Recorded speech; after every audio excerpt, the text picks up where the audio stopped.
उत्तराखंड में निकाय चुनाव का बिगुल बज चुका है, लेकिन सबसे ज्यादा चर्चा है फिलहाल कुमाऊं के प्रवेश द्वार हल्द्वानी की, क्योंकि यहां कांग्रेस का मंथन तो खत्म हो गया, लेकिन बीजेपी की गुणागणित जारी है।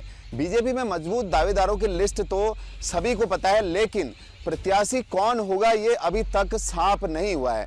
इसके पीछे की वजह मानी जा रही है बगावत का डर, और ये बगावत हल्द्वानी के त्रिकोणीय मुकाबले की वजह भी बन सकती है। वो कैसे बताते हैं सब कुछ इस वीडियो में। यहाँ पर वचन सुनाए, जो भी आपको कथाएं सुनाई। नमस्कार, मेरा नाम विनोद जोशी है और आप देख रहे हैं प्रतिपक्ष संवाद। बगावत पर बात करने से पहले कांग्रेस प्रत्याशी के बारे में भी आपको कुछ डिटेल दे देते हैं। कांग्रेस ने अपनी पहली लिस्ट में हल्द्वानी नगर निगम के कांग्रेस से प्रत्याशी घोषित कर दिया है। पूर्व छात्र नेता और पूर्व दर्जा राज्य मंत्री कांग्रेस नेता ललित जोशी को पार्टी ने हल्द्वानी नगर निगम का अपना प्रत्याशी घोषित किया है। कांग्रेस नेता ललित जोशी मेयर पद के लिए सबसे मजबूत दावेदार माने जाते हैं। ऐसे में कांग्रेस विधायक सुमित हृदय, नेता प्रतिपक्ष यशपाल आर्य, कांग्रेस प्रदेश अध्यक्ष करण मेहरा समेत पार्टी के तमाम बड़े नेताओं ने ललित जोशी पर अपना भरोसा जताया है। ललित जोशी का राजनीतिक जीवन छात्र राजनीति से लेकर राज्य आंदोलनकारी और एनडी तिवारी सरकार में दर्जा राज्य मंत्री तक बेहद शानदार रहा है। उन्होंने जनहित से जुड़े तमाम आंदोलनों में अपनी महत्वपूर्ण भूमिका निभाई है।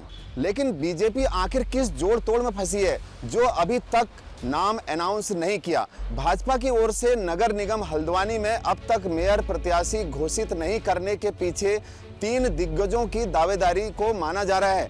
पार्टी के वरिष्ठ पदाधिकारी मंथन कर ऐसा रास्ता निकालने में जुटे हैं जिसमें टिकट जिसे भी मिले अन्य उम्मीदवार उनके साथ खड़े दिखें। यहाँ इस बात पर भी गौर करें कि अधिसूचना जारी होने के बाद जब हल्द्वानी मेयर की सीट ओबीसी थी तो कांग्रेस को मजबूत उम्मीदवार नहीं मिल रहा था। तब भाजपा के वरिष्ठ नेता गजराज सिंह बिष्ट का दावा सबसे मजबूत माना जा रहा था, लेकिन सीट के सामान्य घोषित होने के बाद अब समीकरण बदल गए हैं। भारतीय जनता पार्टी में मेयर प्रत्याशी के दावेदारों के पैनल में निवर्तमान मेयर डॉक्टर जोगेंद्र सिंह रौतेला के अलावा 2 अन्य नाम भी शामिल थे। इनमें एक नाम राष्ट्रीय स्वयंसेवक संघ से जुड़े नेता और दूसरा नाम एक जनप्रतिनिधि के पति का था। इन 3 नामों में किसी एक नाम को फाइनल करना भाजपा हाईकमान के लिए मुश्किल साबित हो रहा है। सूत्र बताते हैं कि निवर्तमान मेयर के नाम पर 2 अलग अलग राय बन रही है। पार्टी में इस बात पर मंथन चल रहा है कि अगर प्रत्याशी को रिपीट किया जाए तो एंटी इनकम्बेंसी फैक्टर नुकसान पहुंचा सकता है। यह भी चर्चा है कि अगर पार्टी हल्द्वानी में नया चेहरा उतारती है तो वह जिताऊ साबित होगा या नहीं। यही कारण है कि टिकट फाइनल होने में इतना समय लग रहा है।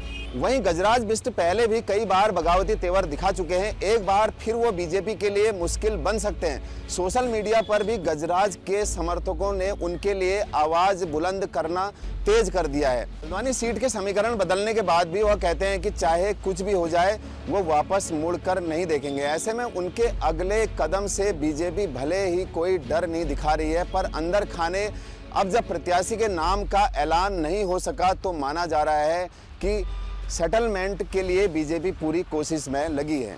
इसी प्रकार की खबरों को देखने के लिए आप देखते रहें प्रतिपक्ष संवाद। नमस्कार।